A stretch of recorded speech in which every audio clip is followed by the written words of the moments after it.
Hi guys, it's Miss Emily, and today for story time we're going to be reading Sparky by Jenny Offill and Chris Appelhans. So if you watched the last video, you know I love sloths. This is another story about sloths, so let's get started.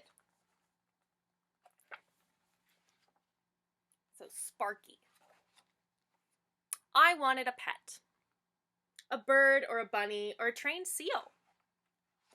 Mother said no to the bird, no to the bunny, no to the trained seal. I asked her every day for a month until she finally said, "You can have any pet you want as long as it doesn't need to be walked or bathed or fed." I made her promise. Then I went to the school librarian.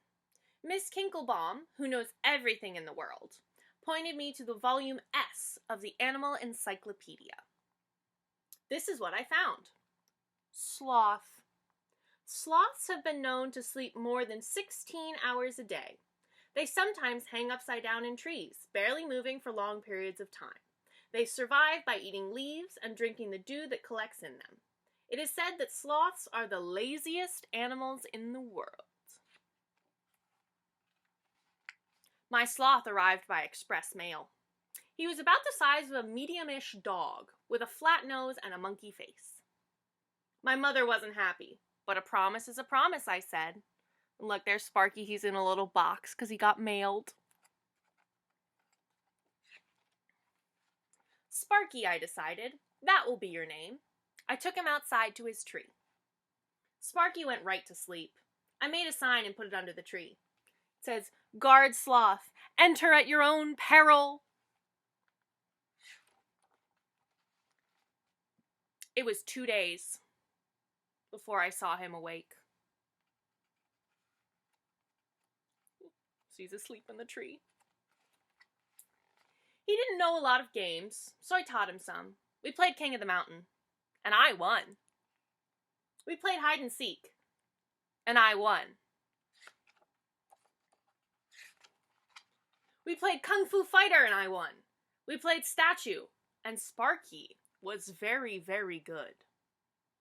That weekend, Mary Potts came over to investigate. Let me show you what Mary Potts is like.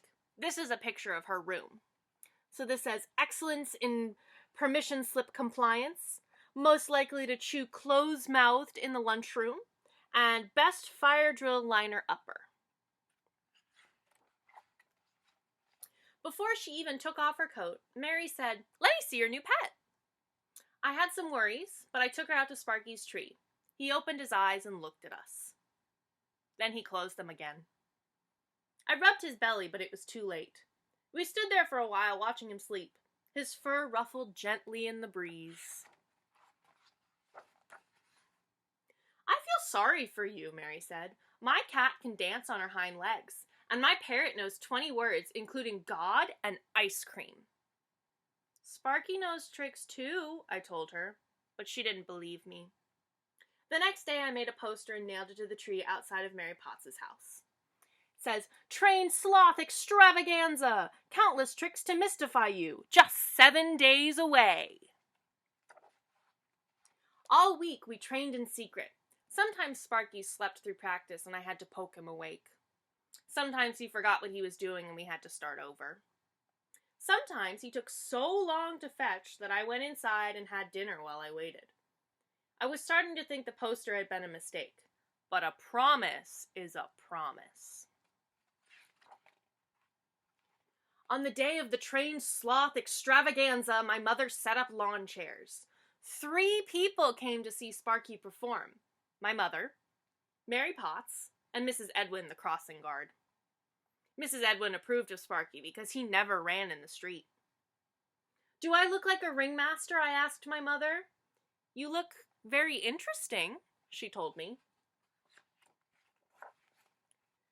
I put a little glitter on Sparky just before the curtain went up. I kept wishing I had written 2 tricks on the poster instead of countless tricks. "Play dead, Sparky," I said, and he did. "Roll over," I said, and he didn't.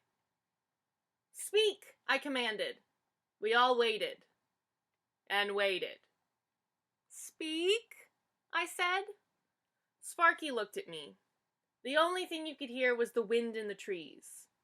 "He has a very pretty coat, doesn't he?" Mrs. Edwin said finally. Uh-oh. "You can't just invent a brand new pet like that," Mary told me.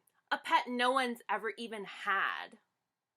My mother came out with lemonade and cookies, but everyone said they had to be going. Sparky and I watched them. Then my mother made me put the chairs away.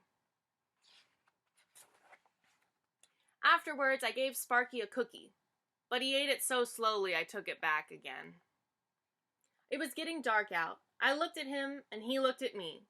You could hear all the neighborhood dogs barking. I reached over and tugged him on his claw. "You're it, Sparky," I said. And for a long, long time, he was. So they were playing tag. Alright guys, so that's the end of that story. I hope you enjoyed as much as I do, and I'll see you next time. Bye!